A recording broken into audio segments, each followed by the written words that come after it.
Good morning, good afternoon, good evening. Hi, I'm Joe Cabral, Principal Product Manager, and I have Rasheka Thor here, who's a Principal Software Engineer and Technical Lead. And today we're going to have a workshop. We're going to discuss how to use NDG to discover systems.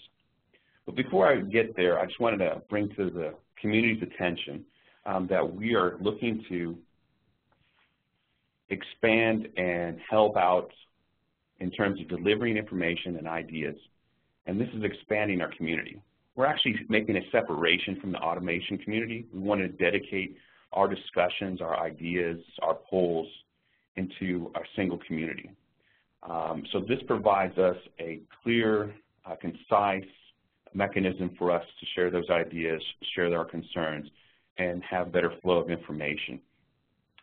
This is going to be really helpful as we proceed. Right now we're in transition, so you'll notice that you can still go to the automation page, but eventually we'll completely be over in the configuration automation community. So I just wanted to touch upon that before we get started here, and I'll also make sure that I'll add a different piece of information in the automation community to make you aware of the location and where we're going to go from this point on. So with that said, I'm going to go ahead and see if we can go ahead and start this off. So we're going to start off the presentation. Hopefully everyone can see this. We're going to go ahead and discuss how to use NDG to discover systems. And we're going to focus on, in this session, working through this workshop, we'll discuss and demonstrate how to better understand the Network Discovery Gateway, the Network Discovery Gateway, basically NDG as a whole, discovery engines, OS classification, discovery options, Telnet, Sudo, soft agent discovery, and platform coverage and demo. Rasheka will go ahead and take over and take us through as we go forward. So let me go ahead and let Rasheka begin the presentation for you. Yeah. Thank you, Joe. Good morning, all.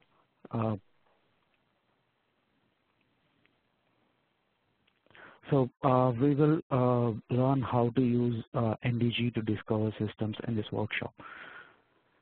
So basically, first we'll understand what exactly is NDG. So NDG is basically a component which performs network discovery that identifies IP addresses of servers on subnets and LAN segments. Typically, when a user is configuring, so he configures NDG first, because it discovers the servers which actually can be used at later point of time, all these enterprise segments for more in-depth discovery using CCA. So it monitors the presence of the servers and services in your enterprise and the discovery of the entity level objects. So we will go through, when we are going through this presentation, we'll understand what is entity level object discovery and what is the deep level discovery. So for discovering the entity level objects, we are using around 1 to 8 service discovery engines. And NDG provides high level installed application information leveraging soft agent. So this soft agent uses either WMI for Windows, SSH, or Telnet on Unix platforms to discover the officially installed apps through registry RPM. So it won't discover applications which are copied over and didn't use a registry or RPM or other official install methods. Soft agent discovery allows the agentless discovery mechanism, which actually uses the WMI, Windows Management Instrumentation, and SSH or Telnet. We use this for identifying the hardware details, application details, services, open ports, and relationships. You can have multiple NDGs in your environment, talking to multiple grid nodes, CCA grid nodes. And before going into the discovery I'd also like to mention about credential vaults. So basically, credential vaults are where I mean, you can provide all your access credentials to the target servers, and also network profiles. These are the terms that we are going to discuss more in the presentation. So for the terminology, I wanted everybody to understand what a credential vault is and what network profile is. So the network profile, basically, it contains and brings together all the necessary information to perform the discovery. So coming to the discovery engines part, so we'll go through one by one. Well, first, if you look at the ping sweep, so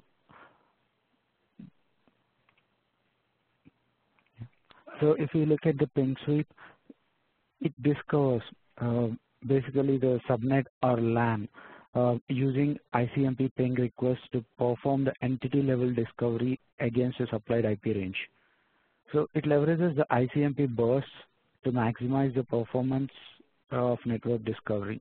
So you have given a range of network, and then use ping sweep engine. It goes and discovers all the servers which are pingable on your network. And TCP connect scan, it's very useful for the customers who use firewalls to block the ICMP traffic. So most of the customers may be blocking the ICMP traffic.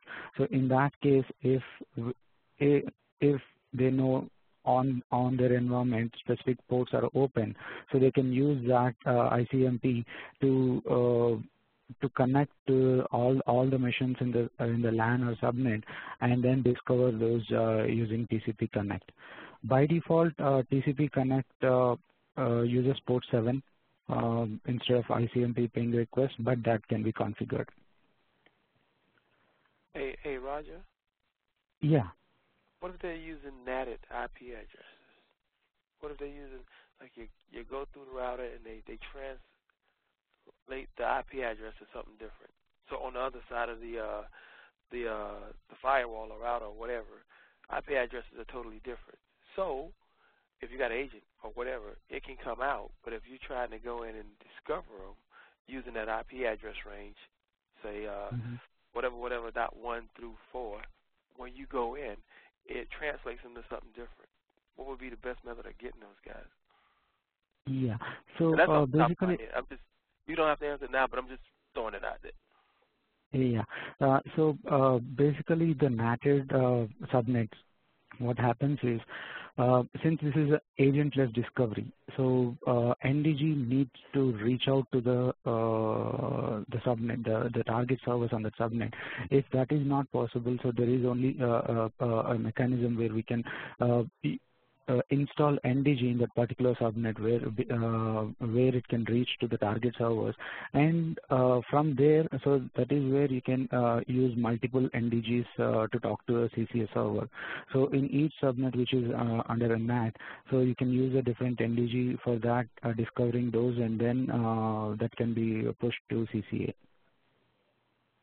So you would need an NDG server on the other side of that firewall to discover all of that stuff. Yes. And then it'll have a way out, but to push it back out to the CCA server. Yes. So that port needs to be open. Yeah. I thought about that. Okay. Okay. Thanks. Yeah. So the next engine that we talk about is a DNS engine. So it leverages a supplied DNS server to perform the entity level discovery for a given DNS domain. So this DNS engine directly talk to the DNS server and get all the details what the DNS server contains. So, and that is a basic entity level discovery. And ARP cache, the SNMP engine, which actually talks to the SNMP gateways, wherein it has address resolution protocol cache. From there, it will pull all the servers which are actually sending SNMP alerts to that particular gateway.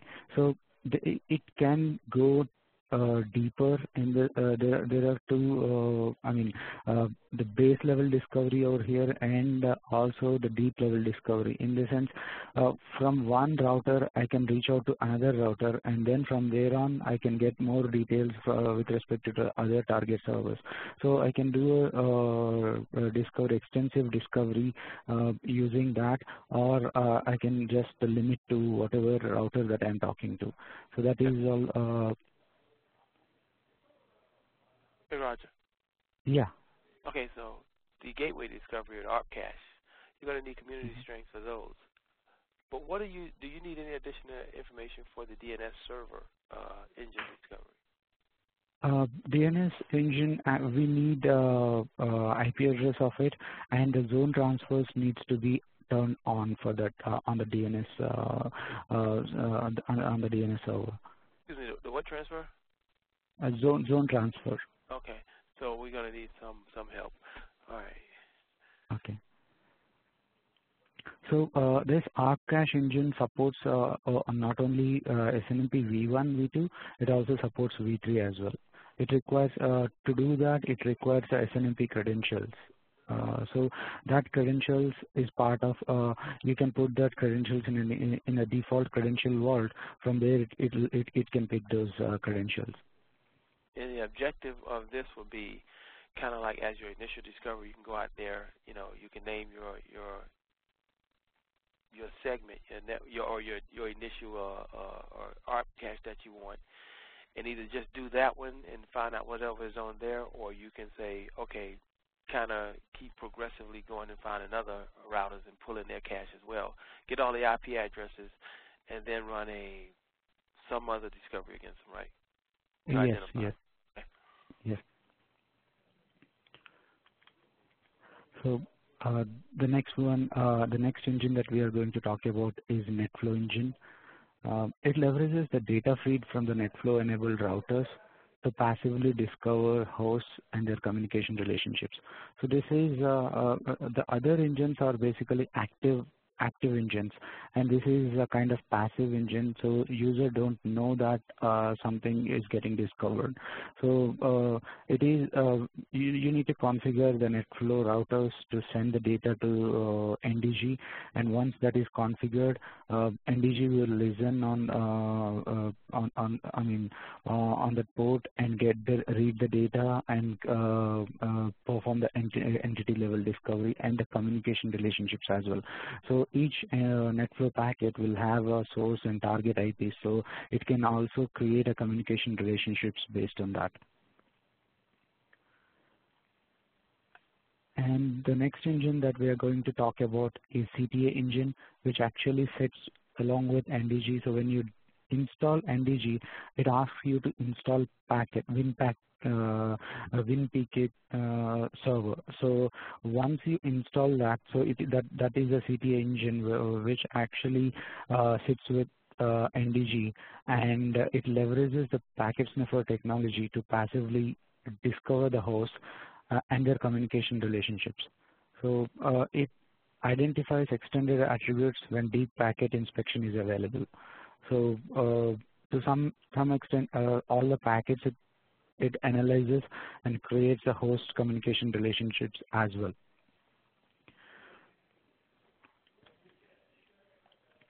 And the next engine that we are going to talk about is local link engine. So this engine basically a broadcasted IP sends a broadcasted IPv6 message to perform entity level discovery for all hosts on that local IPv6 segment. So it only discovers a local IPv6 segment. It can't discover other segments.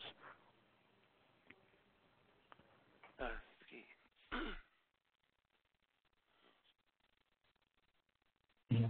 So the next engine that we are going to talk about is a cloud service engine. This basically discovers, this is also an entity level discovery. So this discovers AWS cloud servers and the AWS cloud for particular account. So if you have an AWS account and you have a couple of servers, virtualized servers on that you're using for your enterprise, then you can use a read-only access, read-only credentials to discover those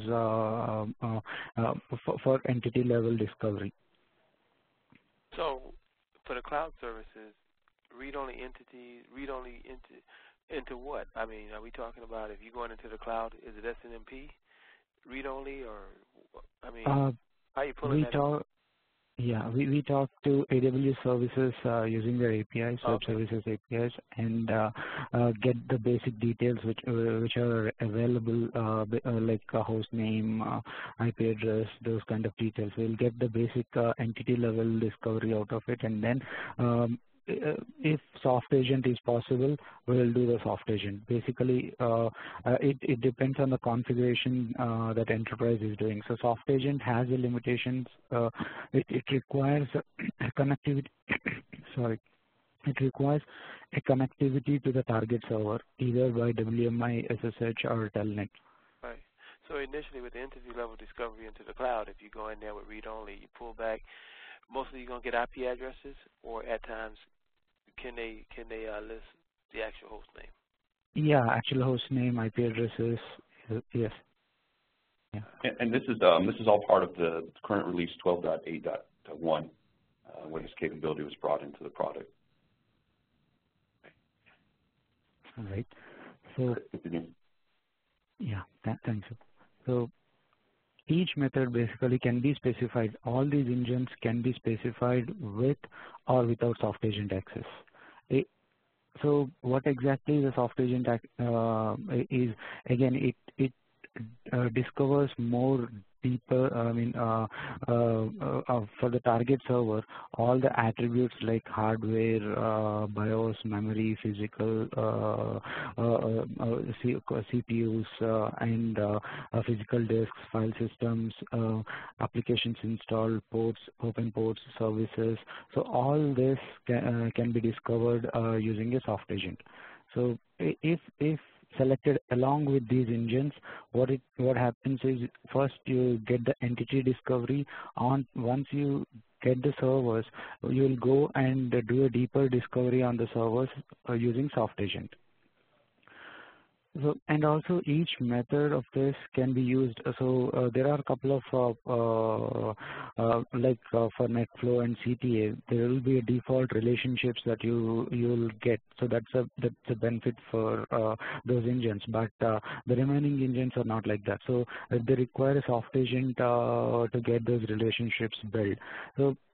So you can select these engines with or without relationships, so that will save some time out if you are not interested in gathering those relationships for those servers. Well, so they love relationships here, so we're interested. But okay. Our primary focus was we tried the gateway ARP cache. It was earlier during our implementation, and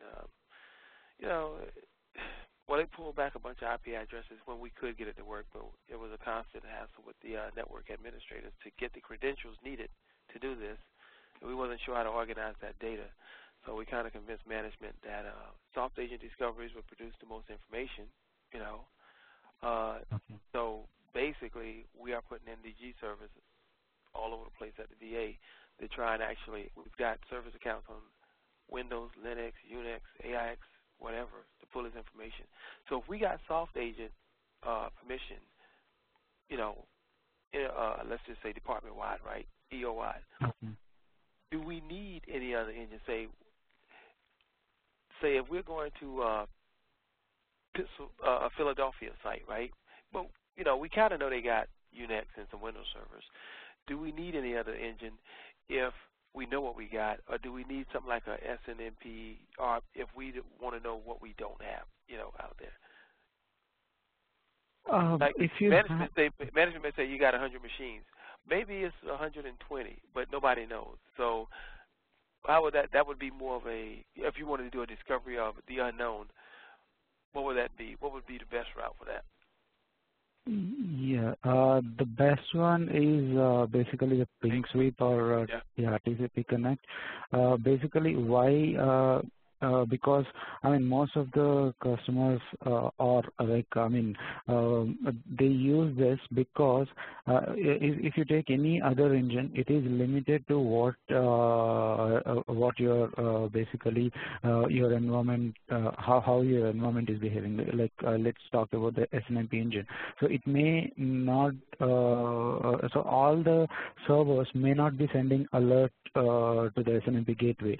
So some of the servers may be missing out. And also if DNS, so all the servers might not be reporting to the same DNS server. So there are kind of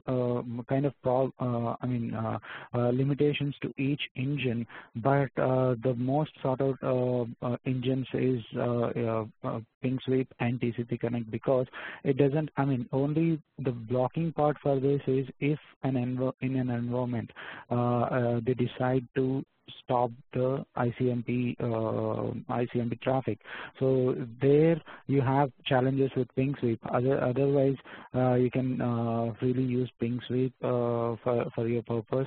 Or if that is the case, if ICMP is blocked in your network, you can better basically use TCMP. That's a recommendation. Like, so since we have earlier, it used to be a couple of ports, 780, 143. So those kind of things, 445. But now we have given the capability back to the end user where he can configure his own ports. Let's say if in his environment he's always sure all his systems will have SSH or FTP. So he can use that for entity level discovery for TCP connect. It only does just half act. So it will not cause any traffic, more traffic into the network as well. You just hit the nail on the head. You know, ping sweep, of course, I agree with you, probably would be better, but you know, it's always somebody monitoring the network traffic. What's all this traffic out here necessarily? So if we had to do a discovery of an entire segment or entire site, you know, we would like to do it quietly. You know, so would that be more like a TCP connect? Yes, it's more likely TCP connect, yes. But you have to, for TCP connect, there are trade-offs that you need to think about. So the ports that you're trying to probe, so those ports actually, if you are going to give a huge set of ports, so that will take quite some time to discover all the servers. So it's gonna hit each server until the first port response. So let's say if we have given 50 or 100 ports in the list, so it's going to try all the ports one by one and see which one is responding back, because like you said, what if you know every server has at least this one port open, you know? Right. You know, like whatever that port is, you know, and we just target that port. You know, you got to get on the network somehow. Somebody has at least one of these ports open, I guess, you know. All right, well, all right. Yeah. All right, keep going. I just, you know, working it through. Yeah. Okay. Yeah, thank you. Let's continue. So, yeah, thank you. So the next engine that we are going to talk about is the classification engine. So basically, after this entity level discovery is done, so we all got some host names and IP addresses, but we don't know what operating system classification, I mean, what's the classification of the server is. Is it a Windows server? Is it a Linux server, Unix server, AX server? So for that, once this is done, on top of it, we run this classification engine. NDG runs this classification engine on top of that. So for this, we use basically the port probing and other technologies. So for the port probing technologies, I mean, this is the list that we have shown here. So it uses SNMP 161, Windows sockets, Unix sockets, SSH, FTP, UDP, HTTP, Telnet, VMware, and SCVMM. So based on this, basically it decides what, I mean, the responses, based on the responses from these services, it decides whether it's a Windows machine, Windows 2008 AX, or Linux and Unix. So if so the possibility is, as of now, I mean, you may know or may not know that these are the classifications that are done that are done by the NDG to classify a particular server. If somebody wants to make sure that SSH or SNMP or Windows sockets like these ports will be open in their environment, so the classifications normally you don't see any issues with it. So if in an environment all these ports are blocked, so there is a possibility that system got discovered as other or unknown, and then if soft agent, like you have credentials and you do a soft agent, it rectifies back to original classification, but otherwise it will remain as an unknown device or other device.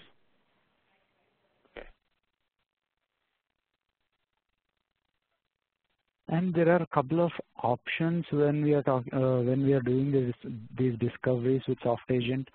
So normally SSH is expected to be available on because that's a more secure version on Unix platforms. So SSH is expected to be available, but in case on some of the target servers or in your environment, the SSH is not accessible. So there is a fallback for discovery, for doing soft agent discovery. In this case, basically, we connect using Telnet rather than SSH, and I mean the same command. So the same discovery will happen. The only thing is this is not an encrypted communication. So all the data what we are trying to collect is on unencrypted communication.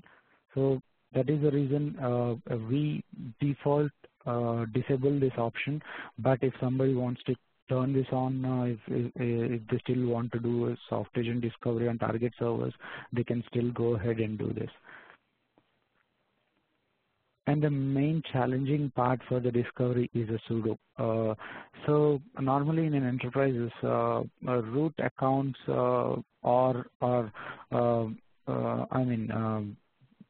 people don't want to use the root accounts or provide access to somebody else for the root accounts. Admins normally don't want to do that, but in that case there is an option available which is sudo. So sudo is basically a small command on Unix platforms, which you can when you run that with any command, if you have given the permissions, it will run those commands. So how to use this basically? This I'll explain what needs to be added and what are the commands that we are supporting as of now. And once you have given these permissions in your sudoers file or something, sudoers file, so it will behave like a super user. I mean, all these commands when you run with sudo is at the highest privilege. So either by a super user or a root. So on servers, if you don't have sudo, so you need to go, get the sudo installed on the server. So you need to get the packages and you need to install those on your servers. Here I have provided a sample entry. So there are two entries over there. One is NDG user, all password and all.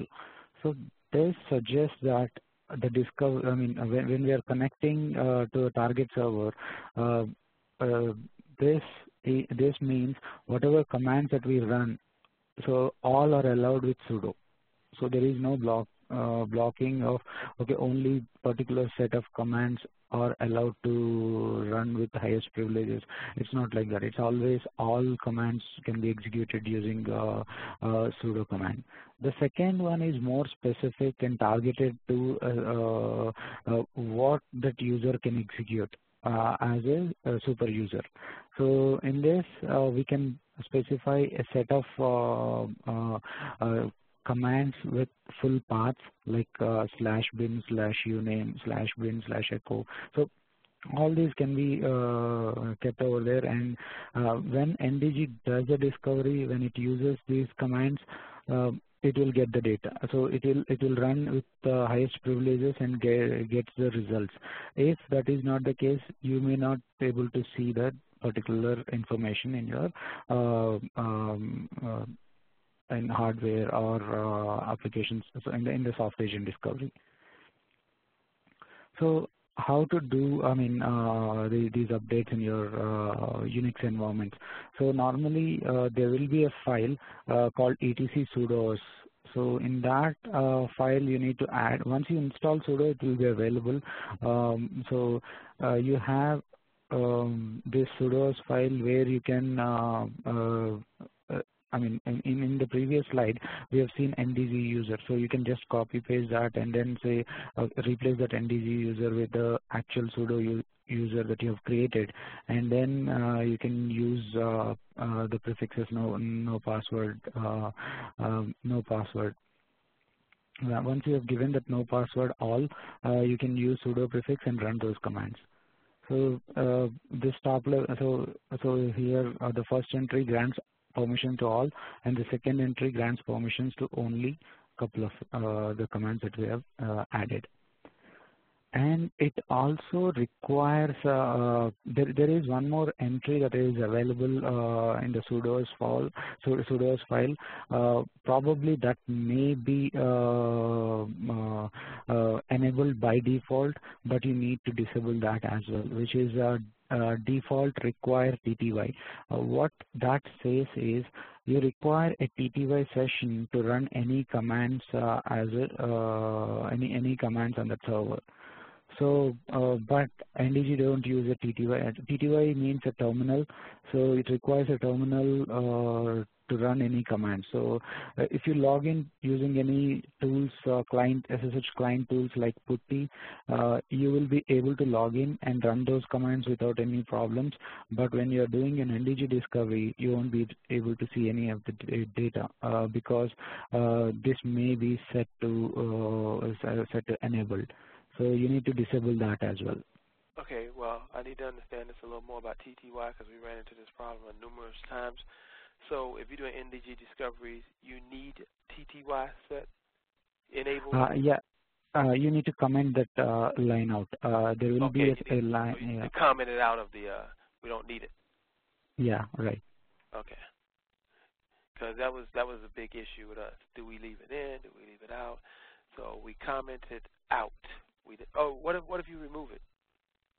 Yeah, both have the same effect. If you remove it, yeah. That's better. Okay, good. All right. So NDG discoveries, we do not need the default TTY set. Yes. Okay. So these are the list of commands that you require to put if you want to go with the second option where you wanted to give permissions only to those commands which actually get you the data, the soft agent data. So in that case, you need to use this for each platform. We have provided a list of commands where. Can you stop right here? I could use that slide. You know, the slide you had previously with the sudo up, and the one that's in the documentation, that's the one that we use, right? And of course, when you're running it on an AIX system as opposed to a Unix system, there's certain commands that execute, there's certain ones that don't, right? And we're trying to resolve this stuff, and some of the essays are like, well, this command doesn't even belong on this platform. That's an AIX command rather than a Solaris or a Linux command. So, we get a lot of pushback because we put all the commands in, I guess, and, it execute what it needs and what it don't, it says is an error. But when we're trying to troubleshoot, they get a little perturbed. So if we could just give them the commands that pertain to their platform, that would always be useful, so they can. And the good news is that once we're done with this, we'll have the recording so you can go back to this. So you'll have that available to you. Good, because and by the way, to me, it's a small thing. If you got a bunch of commands that is running and you can put them on all systems, the system will choose the commands that that's unique to it. But they're a little miffed about that. So yeah, and right now we're having issues on the Solaris side. So if I can just give them Solaris commands, then at least we can get rid of that. Very good. Yeah. Good. And also, I mean, please note that all these commands may not exist on even in your case in Solaris. So Right. you may not be able to see IceCase admin or something like that. Those will be available. I mean, if you have SAN, so those kind of things. I mean, so some of the commands may not be available. That's a storage. So it may or may not be available, but we have given a full list here so that whatever commands are available on your platforms, you can use those. So you will miss only that particular data. Yeah.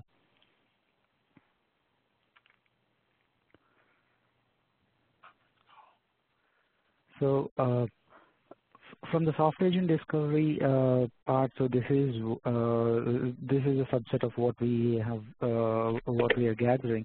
So for the server details, you'll get all the server name, domain names, OS, SNMP details, and network adapters. We gather details with respect to network adapters, and hardware details, processor, memory, BIOS, physical CD tape drives, logical file systems.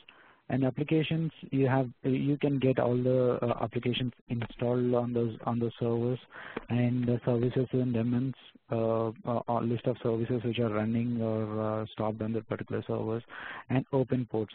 So open ports and relationships, there is a communication between. I mean, there is a relationship between these two, open ports and relationships. All these ports, basically the application dependency mapping we do from here.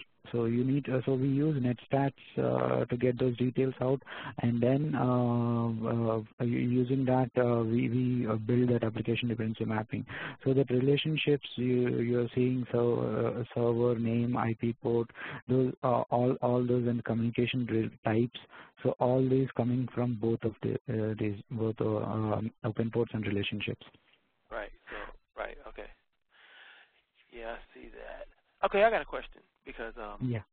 And it's about relationships. I know what relationships come from communications, from open ports and stuff. What are configuration relationships?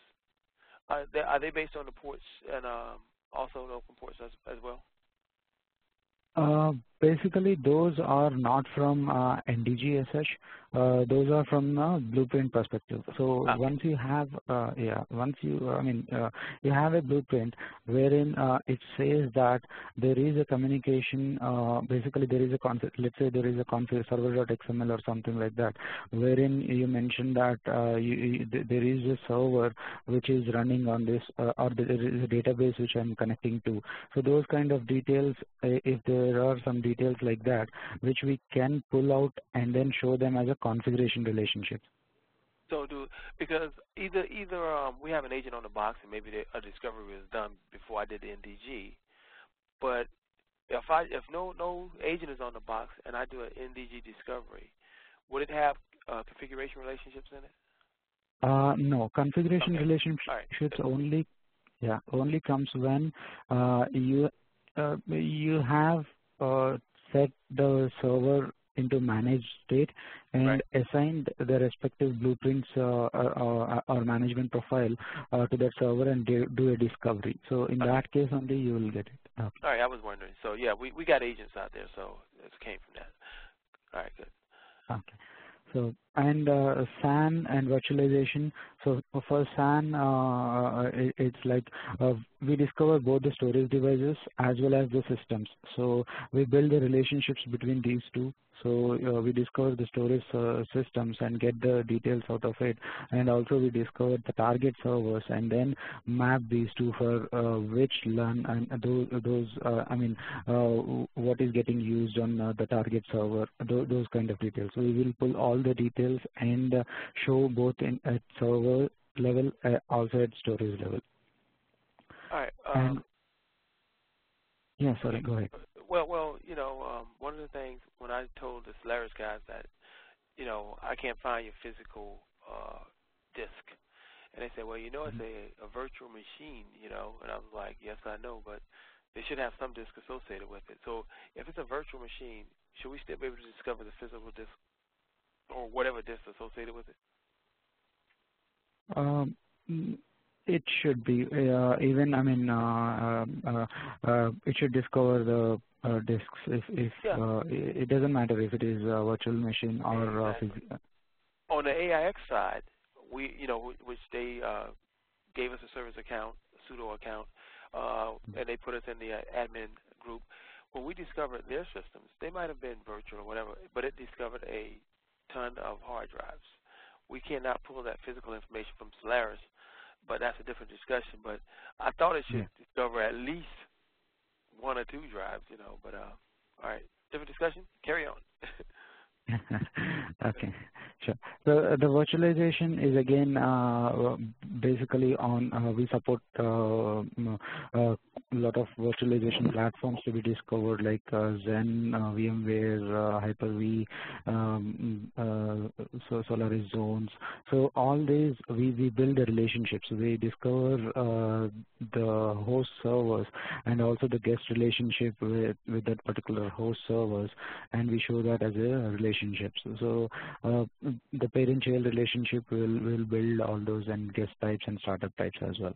So this is all. Your virtualization, like Hyper-V, do we need anything additional to this? Like I'm doing NDG discoveries.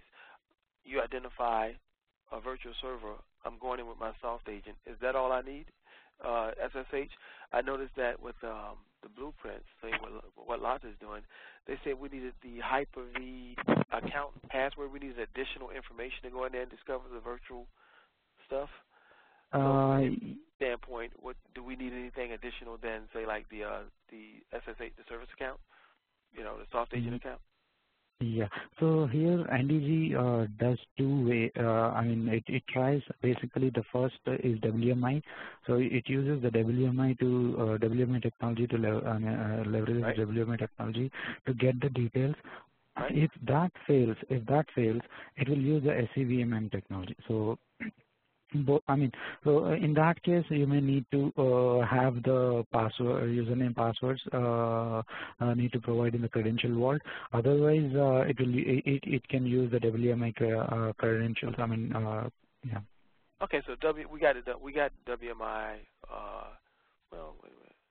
Yeah, we got WMI credentials. So basically, if it's a VMI, virtual, whatever, we should be fine then. Yeah. Okay, good. Thank you. Okay. So from the platform coverage, so this is what we as of now NDG able to discover. So for the Windows, for the Windows servers, so you can see most of the attributes are supported, and couple of attributes are not available on different platforms. So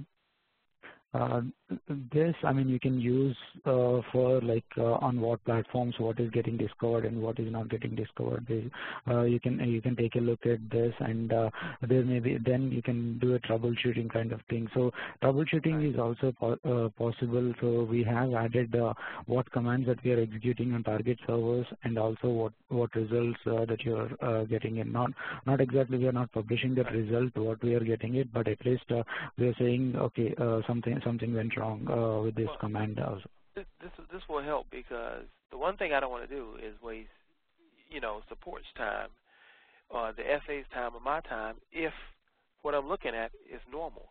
So this will tell us what we're supposed to see and what we're not supposed to see, and I won't be calling support telling them the whole process don't work because I don't see something that's not really supported on this platform. and that's correct. What I'm thinking, we're doing 2 things. Obviously, we're going to record this, but I think we'll probably go ahead and put this up in the community, the specific page right here. Right. All right. Yeah, because I'm sure sometimes I'm harassing them, and I'm saying, well, if this is the norm, I'm fine with it. I can just explain it, but I'm not sure it's the norm. So this will help me see what is normal for, say, Solaris. and then maybe, fine-tune my questions or support issues, Yes. Thank you. Oh, quick time check. We have another 15 minutes, so let's continue forward. Appreciate it. Yeah, sure. This is the last slide for this session. So the platform coverage, we wanted to show what is available on each platform. So with this, I think we can basically have a Q&A, and also we can after that we can have a quick demo on NDG. Why don't we have a demo, and then after that, if we have a time for Q&A, we can do it, so we all get to see the actual demo for it, if that's okay. Yeah, so he's going to go ahead and Rashek is going to take us and demonstrate a little bit about NDG, go through the discovery process, and then we'll have questions after that. All right. Yeah, that'd be good. Yeah. So basically, the first step that after you install NDG and you install CCA server, the first step that you have to do is go to the credential vaults and create your credential vaults. So this credential vaults have the information of so you can provide all the details like Windows, the user ID, password, and all details. So these are all encrypted and stored. So those can't be decrypted out. So it's only CCA that knows about those details. So, and you can put Unix credentials and SNMP v1, v2 community names. So the default one we have given is a public, but it may not be available on all environments. So normally security admins don't allow to use this public and community names in their environments. So you can change that. And SNMP v1, v2, v3, v3. So you have you can use MD5 associated authentication protocol, and you can give the credentials. And VMware, so this is specific. VMware, you have the web services. This is for the web services call. So and once that web services are discovered, so you may be thinking that the same passwords may work for doing soft agent discovery on the target servers, but that's not the case. So the case here, you need to give web services passwords. And on this VMware, if you have a Unix server, so you need to give those credentials in the Unix section, not in the VMware section. And also this is Red Hat enterprise virtualization. So you need to give those passwords separately. So NetApp and SMIS. So the NetApp is again storage for this is again for storage devices for NetApp on command. You can give your read-only credentials over here. And for SMIS, this is for EMC. So EMC storage, EMC Clarion, you can give your user credentials here. And once you save this, then you can go back to the policies. So this is the first thing that you do once you install CCA and NDG, and then go to policies. So if you are okay with the out-of-box policies, so you can go ahead and use that. Or if you want to do some changes to the existing policies, or you want to create your own, so you can go ahead and create. So there will be discovery engines provided, default discovery engines. So for each default policy, you will have one discovery engine associated with it, and you have all the discovery options. So these are all the options. So default, this enable use of Telnet and then enable use of Sudo, these two are disabled, but you can enable those based on the requirements. And also SAN infrastructure and relationships. So these are all each scan policy is different and unique. You can basically select or modify that according to your needs. And there are a couple of things here, which is your SSH parameters. So when you want SSH to be with a key file, So if you don't want to use credentials, but you wanted to use public-private key files, then you can go ahead and use it, but you need to copy those key files into NDG as well as target machines. So the public and private keys. So once you copy those, you can, it don't ask for any passwords. It just uses the key files to connect to the servers and then execute the commands. So these are these are the default policies provided. You can add more according to your needs. And finally, you need to create one network profile wherein you just need to go and create your network profile. So here you can select the scan policies. So this has, all list of a default available policies. You can select any of them, like a ping sweep scan with soft agent but without server relationships, ping sweep scan with soft agent and SAN. So there are a default available for this. You have a SAN relationships also captured if it is available for that particular server. And again, you can have multiple credential vaults. You can use any one of the credential vault, and then so here there is an auto acceptance criteria for if in your environment, if you want those servers, once these got discovered by NDG, you also want to run CCA discovery on top of it. You can use this server set as managed and assign an access profile. Like if you think on the target server you have a manual agent, you can use manual agent, and then you can assign a profile. So this automatically runs that profile once the NDG discovery is complete. So this is blueprint discovery. Wow.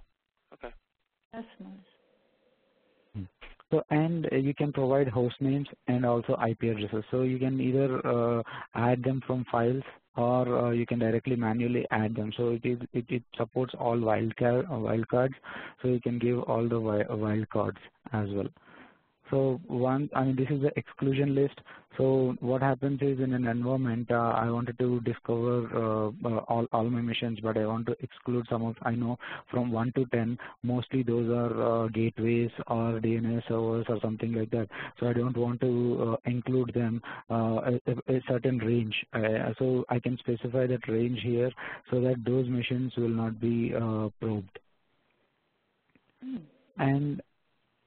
And this is a schedule, so you can schedule this network profile.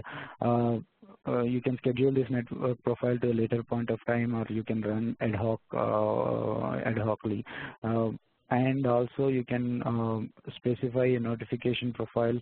So if you want to create, like you want to be intimated by a mail, okay, this network job has completed, or this network job has failed. So that information will be mailed to your account. Basically for that you need to create a network profile. By default, which says, there is a default profile which says do not notify, it will not notify anybody. So you need to create one notification profile for notification delivery. So once you have created this, you just need to select and run profile. So you just need to select and run profile. So this will create a job which will be running like this. So I just, for the sake of the time, I just started this 15 minutes back. So this is a VMware ESX 5.0 discovery. So I'll show you the. So it's a ping sweep scan with soft agent with generic credentials, and inclusion list. I don't have anything. I only have a ESXi server. So once this discovery, so once this job is running, so it's almost 16 minutes. So I'll be having a couple of servers already got discovered and populated back in CCA. So if we can go back and see here.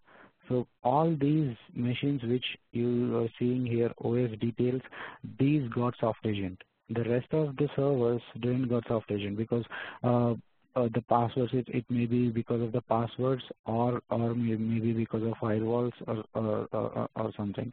So here I mean, this is since, I mean, as I mentioned, I was doing an ESXi discovery, so I have all the machines here. So I have all the data, processor, memory, BIOS, physical servers, file systems, and applications, services, and daemons. So, and also I have the virtualization relationships. So relationship to the parent and the child. So all these are, it's still in discovering. So all these are already got discovered. So you can go back and see a specific servers kind of thing wherein, so it has a Windows servers as well. So you can go ahead and see what, so it will show the parent who from where it got discovered. So since it has the passwords and also you can see SNMP enabled here, so it got all the details, all the required details that we are expecting. So once this job is complete, what you can see over here is a logs. So you can see a log. Yeah, it's still working. The job is still continuing. So once that is done, you can see that in the logs tab. And it's logs tab. You can see a link saying that what all got discovered.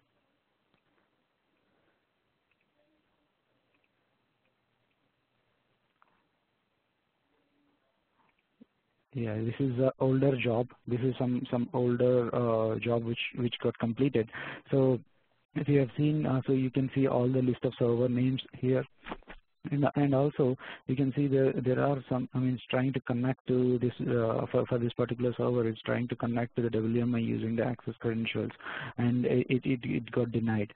So you can, I mean, this is the log details tab that we are talking about. So here you can see all the commands that we are executing, or for WMI, what are the namespaces that we are touching to gather this particular data.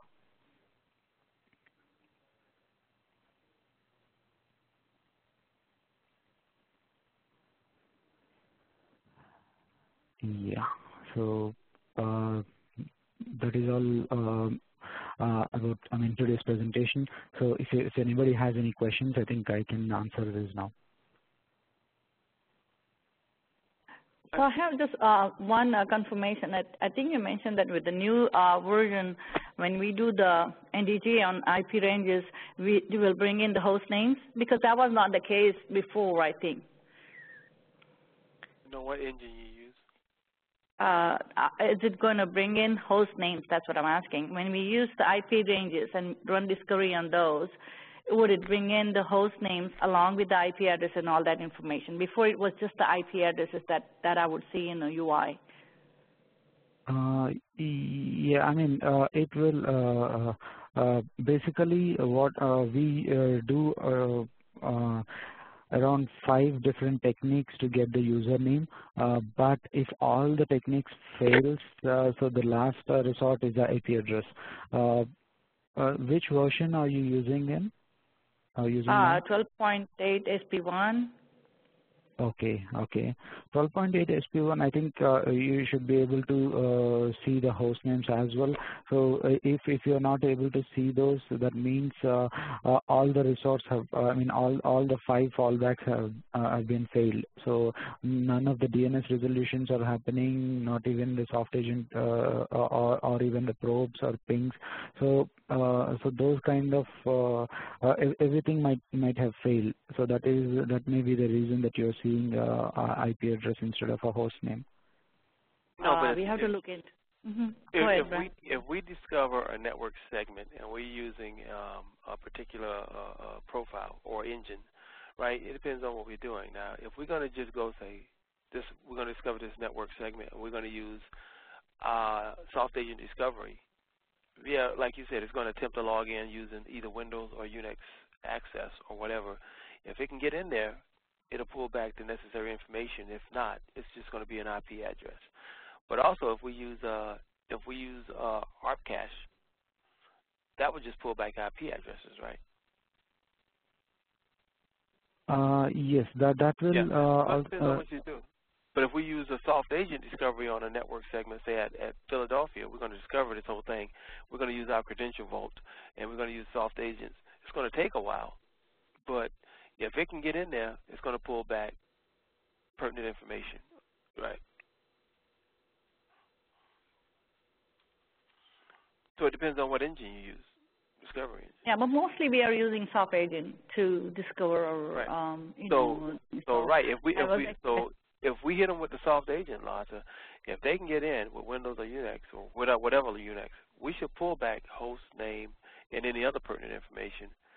Only if it can't get in. I think we'll test that. We'll test that. That's because that's what not I have seen. And second thing I haven't seen is virtualization relationships. I have not seen any of those with our NDG. So maybe something we are not doing right. Maybe we can take this discussion later. But that's just one question that I noticed that we haven't seen any of those relationships on any of our NDGs.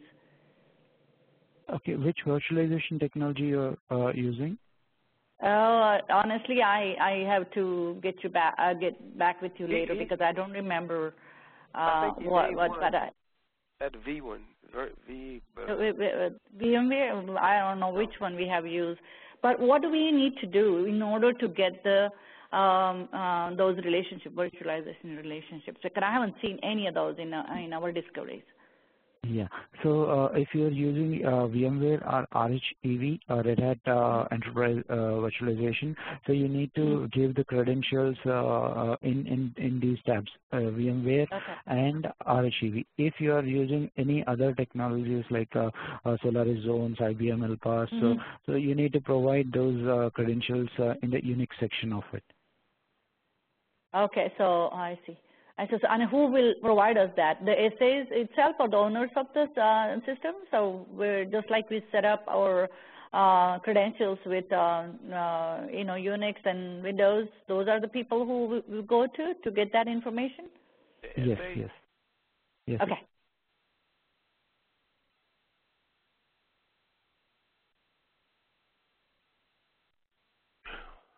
Right.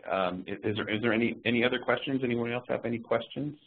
Well, on Solaris, and I know you said on the Sudo account that we should be running at top privileges, but these days when they do Sudo accounts, they give you bottom privileges and then you work your way up.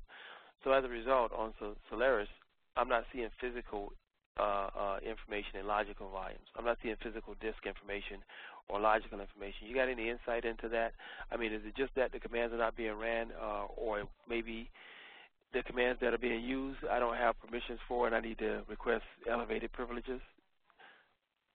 Because I get everything else, but I don't get the physical disk and I don't get the logical volumes. Okay. That may be the case. The command that you're running may not be returning anything, or you don't have the permissions. That may be the case, because if you're getting other details without any issues, so I believe that may be the case. All right, so we might have to elevate it.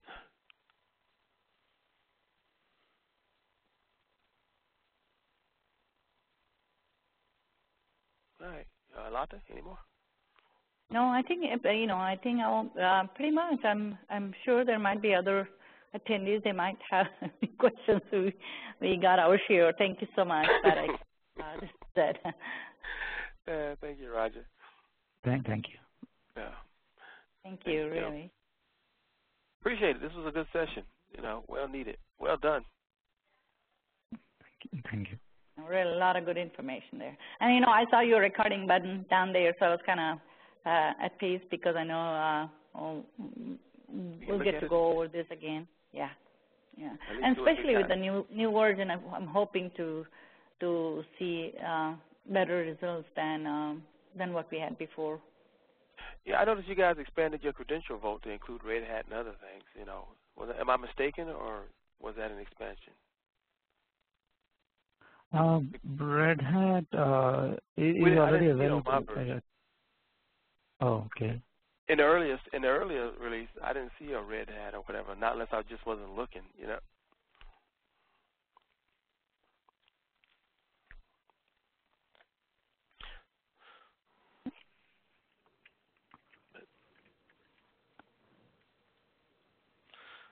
I don't have any more questions.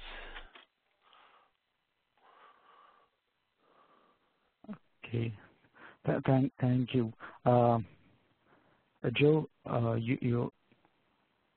Yes, I'm here. Okay. I thank everyone for attending.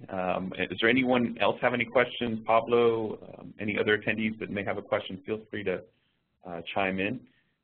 Otherwise, we're going to go ahead and close this session out, and we thank for all you clients that were able to attend, and hopefully this was extremely valuable to you.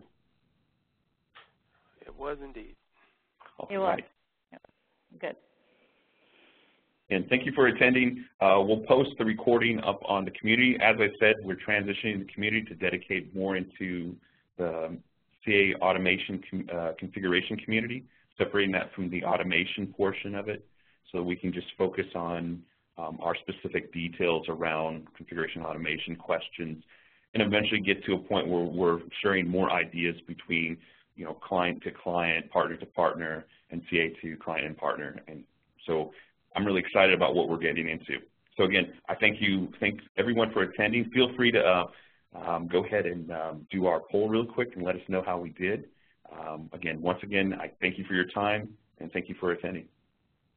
Okay, I already did the poll, and thank you so much, both of you, and have a great day.